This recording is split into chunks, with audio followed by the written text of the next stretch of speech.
السلام علیکم ورحمۃ اللہ وبرکاتہ۔ حامد و مصلین اما بعد، ناظرین کرام، آج کے درس کا موضوع ہے کہ کیا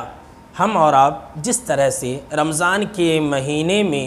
نمازوں کا اہتمام کرتے تھے، نمازوں کو وقت پر ادا کیا کرتے تھے، نمازوں کی حفاظت کیا کرتے تھے، کیا رمضان کے بعد بھی ہم اور آپ نمازی ہیں؟ اگر ہیں تو الحمدللہ بہت اچھی بات ہے، اور اگر نہیں ہیں تو پھر ہماری ہلاکت و بربادی ہے دنیا و آخرت کے اندر۔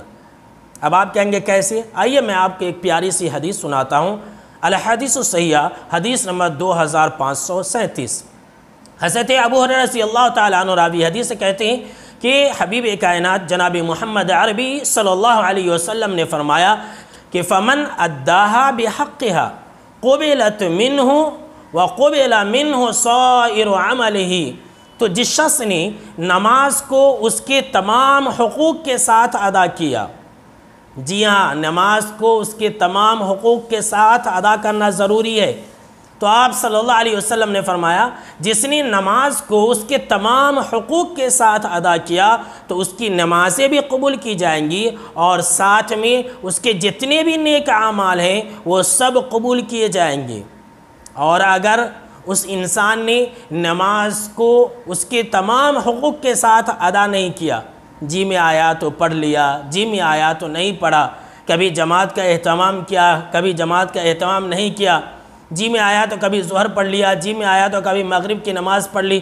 تو آپ صلی اللہ تعالیٰ علیہ وسلم نے فرمایا وَمَنْ رُدَّتْ عَلَيْهِ صَلَاتُهُ رُدَّ عَلَيْهِ سَائِرُ عَمَلِهِ، تو جس شخص کی نمازیں مردود ہو گئی، جس شخص کی نمازیں قبول نہ کی گئی، اس کے جتنے بھی اعمال ہیں وہ سب برباد کر دیے گئے، اس کے کوئی بھی اعمال قبول نہیں کیے جائیں گے۔ ناظرین کرام، اس حدیث کو سننے کے بعد فیصلہ کیجئے کہ ہماری اور آپ کی کتنی بڑی بیوقوفی ہوتی ہے کہ ہم اور آپ نماز کو صرف اور صرف رمضان کے مہینوں میں ادا کرتے ہیں،